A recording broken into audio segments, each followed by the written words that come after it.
हाय। तो आज मैं दूसरे एक और वीडियो लेके आया हूँ फाइनल पार्सेक प्रॉब्लम के लिए।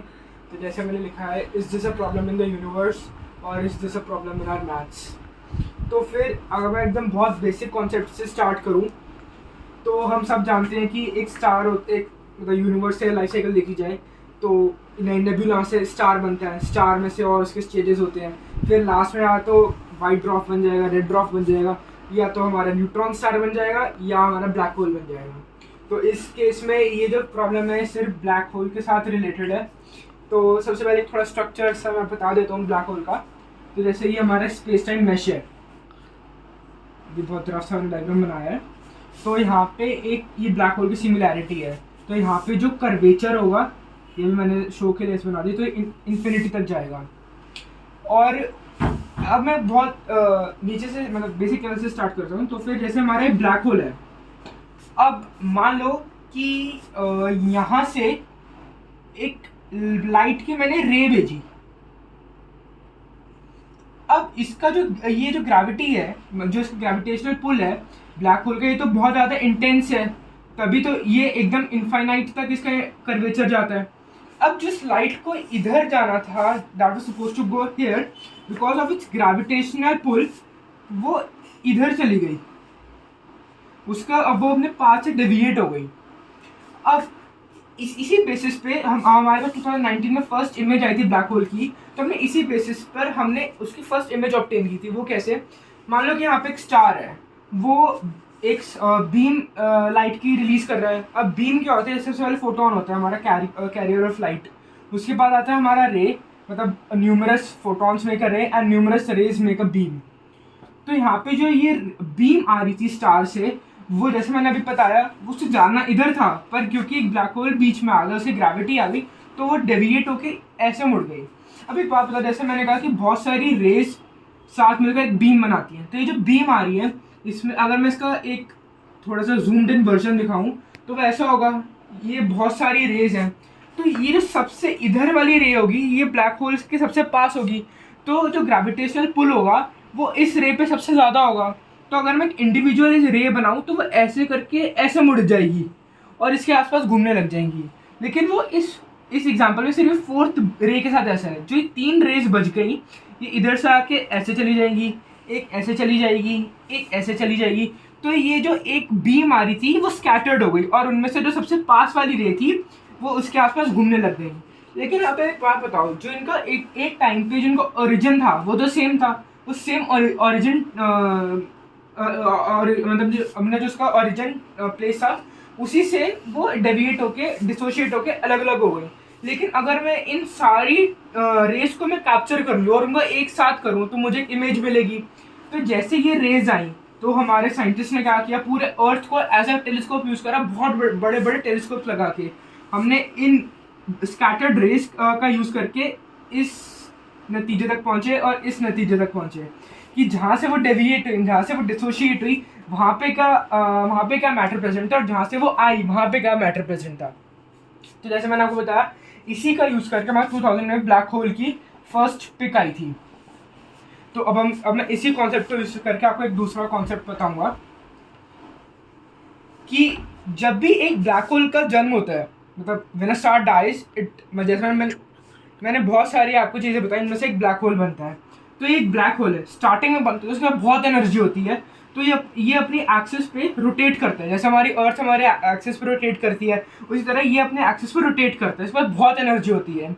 अब मान लो जहाँ पे इसको बॉर्न हुआ उसके आसपास बहुत सारे मैटर होंगे, बहुत सारे पार्टिकल्स होंगे। तो जब इस एनर्जी से रोटेट करेगा तो वो एनर्जी इन पार्टिकल्स को दे देगा, और वो इतनी एनर्जी होती है कि दैट दे फ्लंग अपार्ट, वो इधर उधर पूरे फैल जाते हैं। लेकिन आप खुद बात बताओ कि जब इसके अंदर इसके बाद बहुत सारी एनर्जी है ब्लैक होल के पास, और जब वो घूम घूम के और पार्टिकल्स को अपनी वो एनर्जी दे देगा, तो particles they will get flung apart in the universe. तो एक टाइम पे जब उसने सारी एनर्जी इन पार्टिकल्स को दे दी, उसकी एनर्जी खत्म हो गई और वो क्या रहेगा, एक कांस्टेंट तो नहीं कहूँगा लेकिन स्टिल ब्लैक होल, जो हमारा आइडियल ब्लैक होल होता है। अब इसी कॉन्सेप्ट का हमने यूज करके एक और चीज का पता लगाया कि अभी तो मैंने कहा कि ब्लैक होल, तो उसके आसपास और पार्टिकल्स थे, लेकिन जब एक ब्लैक होल के पास दूसरा ही ब्लैक होल होगा और वो ब्लैक होल 1 और ब्लैक होल 2 आसपास में अपना रोटेट करेंगे, तो then they generate gravitational waves. वो कैसे कि सबसे पहले मैं आपको बताता हूँ कि ग्रेविटेशनल वेव्स कैसे। मान लो ये मेरे थोड़ा गंदा सा हो रखा है, ये मेरा स्पेस टाइम मैश है, इसको अगर मैं ऐसा बिछा दूँ और ऐसे ऐसे घुमाऊँ तो इकट्ठा हो गया, लेकिन अभी इकट्ठा हुआ लेकिन ये बहुत स्प्रेड आउट है, इसमें फ्रिक्शन भी है। इस केस में मेरे पास फ्रिक्शन आ रही है, लेकिन उस केस में मेरे पास बिल्कुल फ्रिक्शन भी नहीं है, तो वो घूम घूम के ऐसे रिपल्स बनाएगा। आप इसे ऐसे इमेजिन कर सकते हो कि एक पॉन्ड, उसके अंदर अगर मैं ऐसे पत्थर ड्रॉप कर दूँ तो उसके अंदर रिपल्स आते हैं। उसी प्रकार से ये स्पेस टाइम में रिपल्स हैं और ये पूरे यूनिवर्स में एंडलेस टाइम के लिए स्कैटर होते रहते हैं। और एक और चीज़ कि जब ये पास में आएंगे तो जब ये घूमेंगे अपने आसपास तो ये अपने आसपास के पार्टिकल्स को भी एनर्जी देंगे और पार्टिकल्स को और ज़्यादा एनर्जी देंगे, क्योंकि आसपास तो अपने आसपास तो घूम ही रहे हैं, अपने पार्टिकल्स को भी और एनर्जी दे रहे हैं। और एक टाइम ऐसा आएगा जब आप ऐसे घूम घूम के अपने अंदर ही कोलाइड हो जाएंगे। तो इनको पहले रेडियस इतना होगा, फिर वो ऐसे घूम रहे और ये एक पॉइंट पर आकर मर्ज हो गए। जैसे कहते हैं merger of a black hole. ये black hole 1 plus black hole 2 gives black hole 3, जो इनका सम होता है, जो इनसे बड़ा होता है। लेकिन अब जो मैंने कहा कि फाइनल पार्सेक प्रॉब्लम, इस फाइनल पार्सेक प्रॉब्लम से हम क्या पता लगा सकते हैं कि अभी मैंने एग्जांपल दिया छोटे छोटे ब्लैक होल्स का, लेकिन एक बात बताओ, मैंने बहुत बड़े बड़े ब्लैक होल्स ले लिए, दो बहुत सुपर मैसिव ब्लैक होल्स, एक ब्लैक होल 1 और ब्लैक होल 2। अभी इतने बड़े बड़े जाइंट्स हैं कि इनके पास और ज़्यादा पार्टिकल्स होंगे, इनका सरफेस एरिया उनसे बहुत ज़्यादा है। अब जब इनके पास इतने सारे पार्टिकल्स हैं और ये घूम रहे हैं आसपास, अपने आसपास घूम रहे हैं, तो इनके पास एनर्जी भी बहुत ज़्यादा होगी। और एक टाइम ऐसा आएगा जब इन सारे पार्टिकल्स को एनर्जी मिल जाएगी और ये एक दूर फैल जाएंगे। जैसे मैंने कहा, एक टाइम ऐसा आएगा सारे पार्टिकल्स फैल जाएंगे, तो इनके आसपास तो वैक्यूम क्रिएट हो गया। अभी इनका ऑर्बिट पूरा कंप्लीट नहीं हुआ, एक दूसरे में मर्ज भी नहीं हुए, आसपास के सारा पार्टिकल, सारा मैटर जो कुछ था वो सारा निकल गया। तो अब जिनके पास बची हुई एनर्जी है, जो इनके पास बची हुई एनर्जी है जो इनको डिसोशिएट करनी है मर्ज होने में, वो कहाँ जाएगी?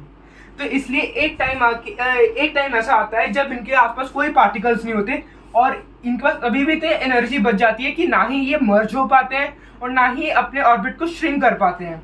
इसे कहते हैं final parsec problem. Super massive black holes में ये प्रॉब्लम तब आती है कि जब वो एटलीस्ट 3 लाइट ईयर्स के जब हम 3 लाइट ईयर्स के बीच में उनका डिस्टेंस बचा हो, और 1 parsec is equal to 3.26 light years, इसलिए इसको नाम पड़ा द फाइनल पार्सेक प्रॉब्लम। तो यही था हमारा फाइनल पार्सेक प्रॉब्लम। लेकिन आजकल जैसे हमें पता है JWST और बहुत सारे एडवांस टेलीस्कोप से जा रहे हैं, तो कब, जैसे मैंने कहा, अभी हमें डाउट हो रहा है कि यूनिवर्स में कोई फॉल्ट है या हमारी मैथ्स में कोई फॉल्ट है। तो जैसे भी नया अपडेट आएगा I update you.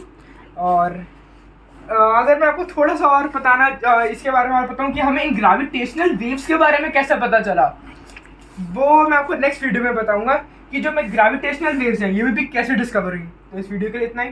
Thanks, bye.